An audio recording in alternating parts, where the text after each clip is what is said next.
नाज़रीन गिरामी अस्सलामु अलैकुम वरहमतुल्लाहि वबरकातुह। सीधी बात के ताज़ा तरीन प्राइम टाइम में आप लोगों का इस्तकबाल है। नाज़रीन गिरामी में अंसार अज़ीज़ नदवी इस वक्त आप लोगों के सामने कुछ अहम तरीन ख़बरों पर तबसरे करने जा रहा हूँ। नाज़रीन गिरामी, मारिया कोरिना मचाडो 2025 के नोबल अमन इनाम कि नामजद होने वाला नाम है इनका। चूंकि इस साल इस नोबल इनाम के पीछे ट्रंप पीछे पड़े हुए थे, तो कोरिना मचाडो का नाम अलग अलग एतबार से पेश किया जाने लगा, उनकी तफसीलात सामने आने लगी।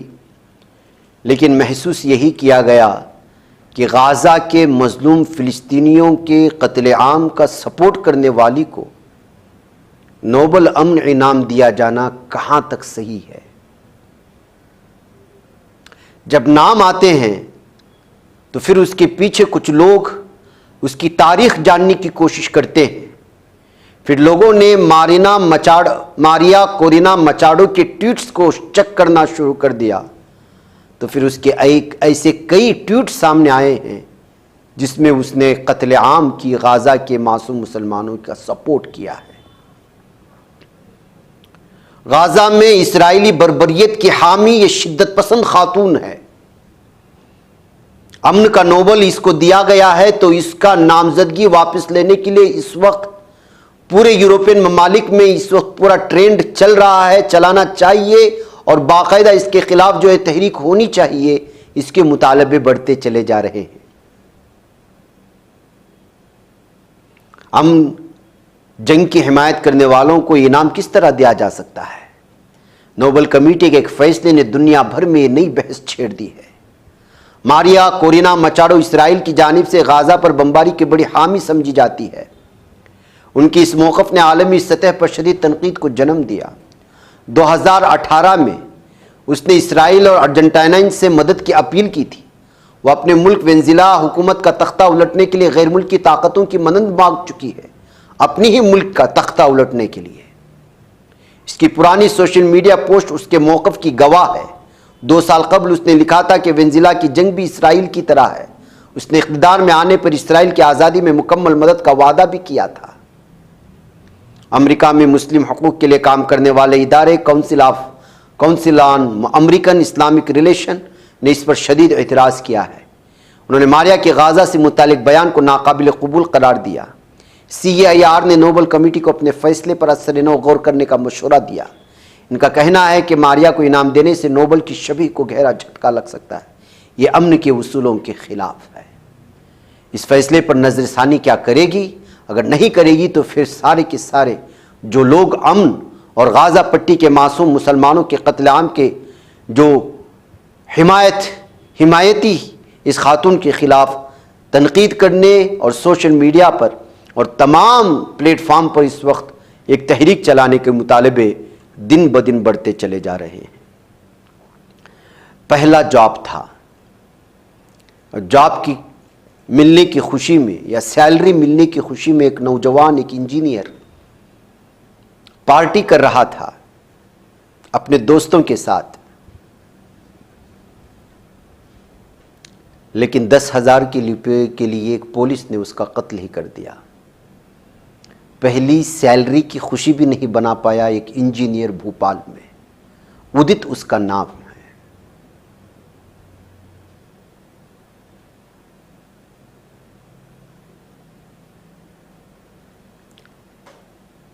स्पेशल इन्वेस्टिगेशन टीम ने central bureau of investigation CBI वगैरह से वो जस्टिस का मुतालबा कर रहा है। एक बाप जिसने अपने 22 साला इंजीनियर बेटे उदित को सिर्फ इस वजह से कि वो जॉब मिलने की वजह से सेलिब्रेट कर रहा था अपने दोस्तों के साथ, 10,000 रुपये का मुतालबा करके उस पर हमला करके जान से मार दिया है।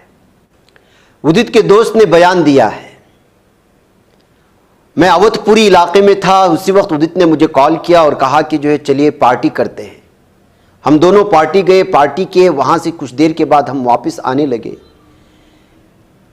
इतने में एक कार के जरिए से वापस आ रहे तो पुलिस वहां पर आई उदित जो है पुलिस को देख करके रात के वक्त में घबराने लगा और फिर वो जंगल की तरफ भाग गया। 2 पुलिस अफसरान उसके पीछे भागे, पकड़ करके लाए और देखा तो एक उसको पीछे से पीट रहा था और एक सामने से उस पर हमला कर रहा था।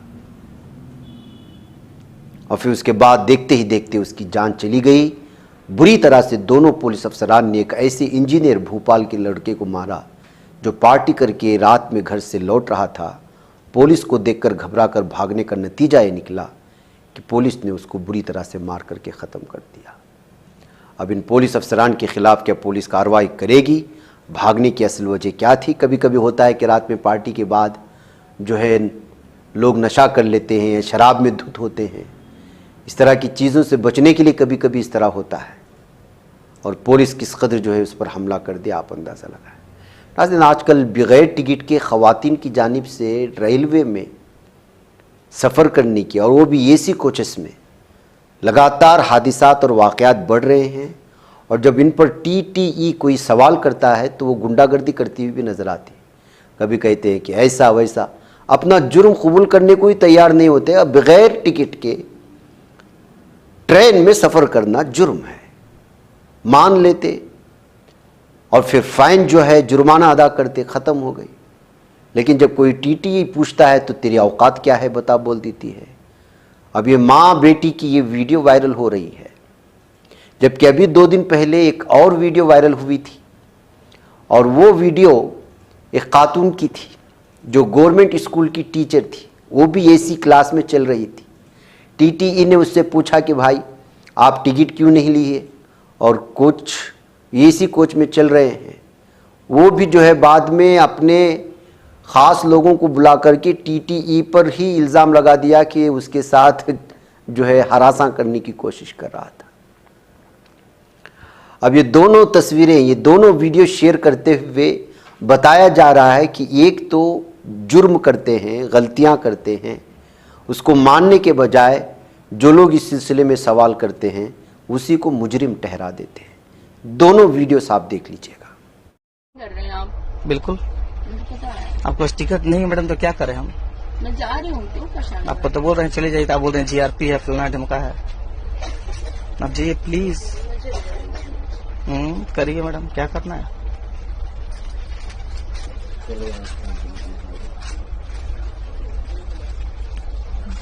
प्लीज मैडम चले जाइए ना, उधर चले जाइए। हमारी चेकिंग अथॉरिटी एरिया वहाँ से हट जाइए। आप बिना टिकट जाइएगा। मुझे पता है, मुझे परेशान करने के उद्देश्य से आप ऐसा कर रहे हैं। आपको टिकट नहीं है, परेशान करने की क्या बात है? वो टिकट नहीं है, आप इसके पहले बिना टिकट चलते हैं हमेशा। मास्टर है बिहार सरकार में, चलते बिना टिकट इसमें है। ऐसा नहीं है, ऐसा नहीं है। टीचर है बिहार सरकार में, चलते बिना टिकट इसमें है। झूठ नहीं बोल रहे हैं, हमको याद है अच्छी तरह से। बिहार सरकार के गवर्नमेंट की एम्प्लॉय है, आप चलते हैं बिना टिकट एसी गाड़ी में। तो टिकट है तो शो कीजिए ना हमें। आप ये फोन दिखाइए, आप ऐसे रिकॉर्डिंग किसी महिला का नहीं करते। हाथ मत लगाइए प्लीज। रिकॉर्डिंग हो रहा है, हाथ मत लगाइए। मैं समझ रही हूँ आपको। रिकॉर्डिंग हो रहा है, हाथ मत लगाइए। मैं जान रही हूँ आप महिला को परेशान कर रहे हैं। महिला को पसंद करिए ना मैडम। आप टिकट नहीं बोल रहे, स्लीपर चलिए, तब जा नहीं रही है। अब जाके बैठिए ना उसमें। तो क्या करेंगे? जाइए, ठीक है, जाइए। कब से परेशान किए जा रहे हैं? कितने टाइम से परेशान किए जा रहे हैं आप? ठीक है, बोलिए। टिकट नहीं है तो परेशान कर रहे हैं। आज भी परेशान कर रहे हैं आप। मुझे पता है, रिकॉर्डिंग कर रहे हैं, मुझे पता है। बिल्कुल मैडम, टिकट नहीं लीजिएगा, आप परेशान हो रही हैं, लेडीज हैं। टिकट नहीं लीजिएगा, बोला जाएगा। टिकट है, ठीक है। कहाँ है दिखाइए ना, शो कीजिए हमें। आप एसी क्लास में हैं, हमको शो कीजिए कहाँ टिकट है आपका, प्लीज। और फालतू इंसान हम नहीं, फालतू आप हैं। हाँ, अपने फालतू बोल रही ठीक लगा, हम बोलिए फालतू खराब लग गया। अपने बोल रहे थे अच्छा, आपने बोल दिया तो ठीक है, हम बोल दिए तो खराब लग गया। जबरदस्ती है नहीं, बिहार सरकार की मास्टर है, चलते बिना टिकट में चलती है। चालू टिकट है? क्या टिकट है? क्या टिकट है आपके पास? आप फर्स्ट एसी में चढ़े कैसे हैं? आप फर्स्ट एसी में चढ़े कैसे हैं? फर्स्ट एसी में किससे चढ़े आप? नहीं, आप चढ़े कैसे फर्स्ट एसी में बताइए? बिना टिकट आप कैसे चढ़े हैं? हाँ, मेरा भी भाई लोको पायलट है, यही ट्रेन लेके चलता है। 2 मिनट तो सुनिए मेरी बात। बोलिए। जब आप वीडियो बनाइए ना। आप स्टेशन बनाइए खुश, हाँ बनाइए हाँ। आप फर्स्ट एसी में चढ़े कैसे, पहले ये बताइए। चलिए बताइए आपके पास क्या टिकट है, आपके पास टिकट क्या है? हाँ, टिकट क्या है आपके पास? लगा रहे हैं आपके पास ट्रेन में चढ़ने का टिकट क्या है, पहले वो बताइए। आपके पास नहीं है ना? हाँ, तो किस अथॉरिटी से आप चढ़े हैं? बिल्कुल नहीं चढ़ने देंगे, बिल्कुल नहीं, बिल्कुल ऑथोराइज ही नहीं है, बिल्कुल ऑथोराइज ही नहीं है। हाँ, आपको वॉशरूम यूज करने दिए, आप ट्रेन में चढ़े हुए हैं, आप चलती ट्रेन में चढ़े हुए हैं आप। हाँ, इज्जत नहीं, हमको टिकट चाहिए आपकी, नहीं हमको टिकट चाहिए आपकी। हाँ बस, हाँ टिकट है क्या? अरे नहीं है ना? नहीं, हम जनरल साइड निकल जाते हैं। टिकट तो होना चाहिए जनरल में जाने नहीं तो होनी चाहिए मगर निकल जाए, हम लोग उधर चले जाते हैं। तो चलेगा ना? अब स्टाफ आने वाला, उतरने वाले हैं, चढ़ रहे हैं। बिना टिकट आप लोग का ये डेली का नियम है, आप लोग का ये डेली का नियम है। हाँ, डेली का नियम है। जाइए, सुरेश कुमार बर्मन नाम है मेरा, वर्मा। हाँ जाइए, हाँ जाइए। हाँ, फालतू की बात नहीं करिएगा आप। हाँ, आप बामन ठाकुर मत करिएगा इधर। हाँ, नहीं फिर बताने लग जाएंगे हम। हाँ, इधर बामन ठाकुर मत करिएगा। हाँ, इधर जातिवाद मत निकालिएगा, समझ में आया? एक तो बिना टिकट चढ़ी हुई है, ऊपर से जातिवाद कर रही है, जातिवाद कर रही है यहाँ पे। है चिल्लाना मेरे। हाँ, जातिवाद मत दिखाइएगा यहाँ पे। हाँ, टिकट क्या है आपके पास ये बताइए, आपके पास टिकट क्या है बताइए आप। चिल्लाना मेरे को भी आता है। हाँ, चिल्लाना ही बस आता है आपको, और कुछ नहीं आता है।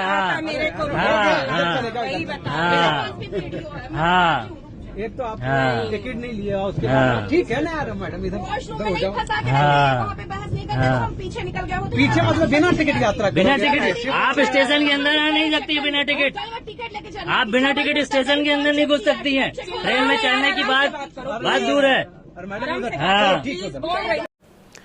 नाज़रीन गिरामी, वृंदावन के प्रेमानंद महाराज गुज़िश्ता कुछ सालों से बहुत ज़्यादा सुर्खियों में हैं और इनकी दी जाने वाले कुछ बयानात भी बहुत ज़्यादा वायरल होती हैं। अभी हाल ही में इनके सेहत को लेकर के कि ख़राबी हो चुकी है, एडमिट हैं और इनकी हालत बहुत नाजुक है कहते हुए झूठी खबर फैला दी गई थी, जिसके बाद वो एक बार सुर्खियों में आए थे।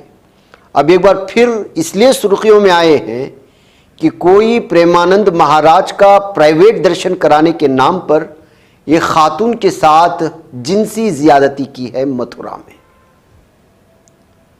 जी हां, इस खातून जो इनसे मिलना चाहती थी और उनका दर्शन करना चाहती थी, तो उनका दर्शन कराने का वादा करते हुए इंस्टाग्राम के जरिए से उसको यकीन में लिया गया था। देखिए इंस्टाग्राम क्या क्या गुल खिला रहा है। और उसने जो है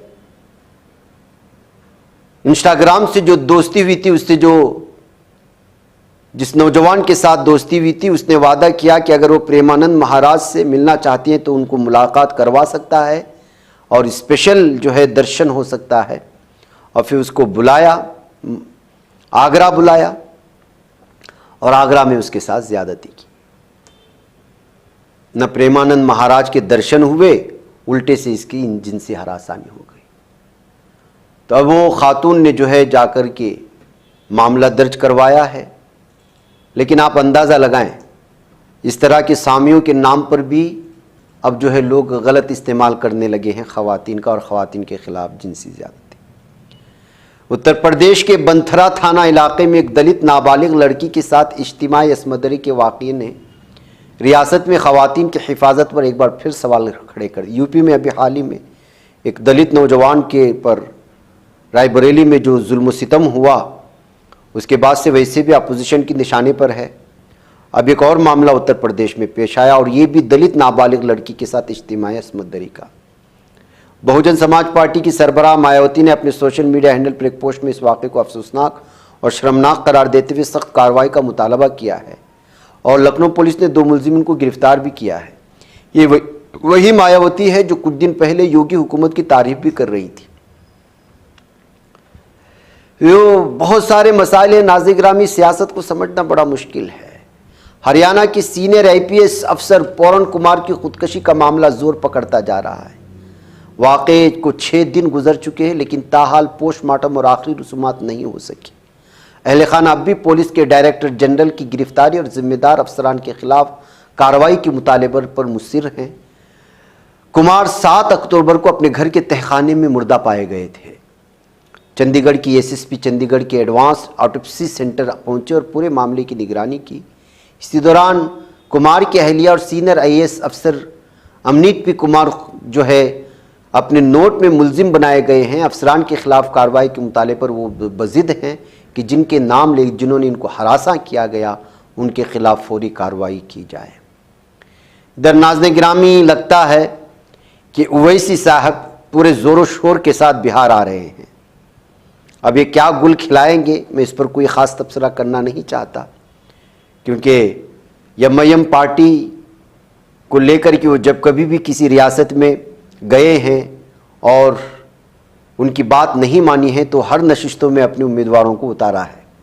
इंडिया ब्लॉक उनको करीब करता नहीं है और वो अपने सियासत पर बजिद हैं।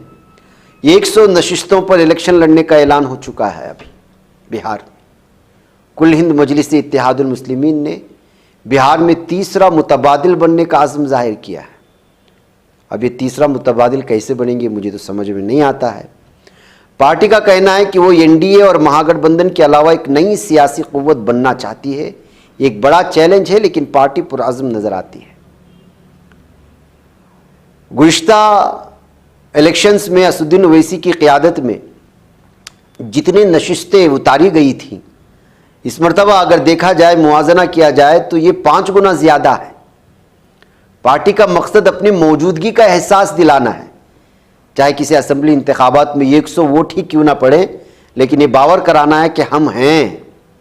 अब इससे कौम का कितना नुकसान होता है ये अब इन्हीं लोगों को पूछना होगा। रियासती सदर अख्तरुल ईमान ने बताया कि उन्हें लालू प्रसाद यादव और तेजस्वी यादव को इत्तेहाद के लिए ख़त लिखा था लेकिन कोई जवाब नहीं मिला। अब पार्टी अपने कदम जमाने के लिए पुरअज़्म है।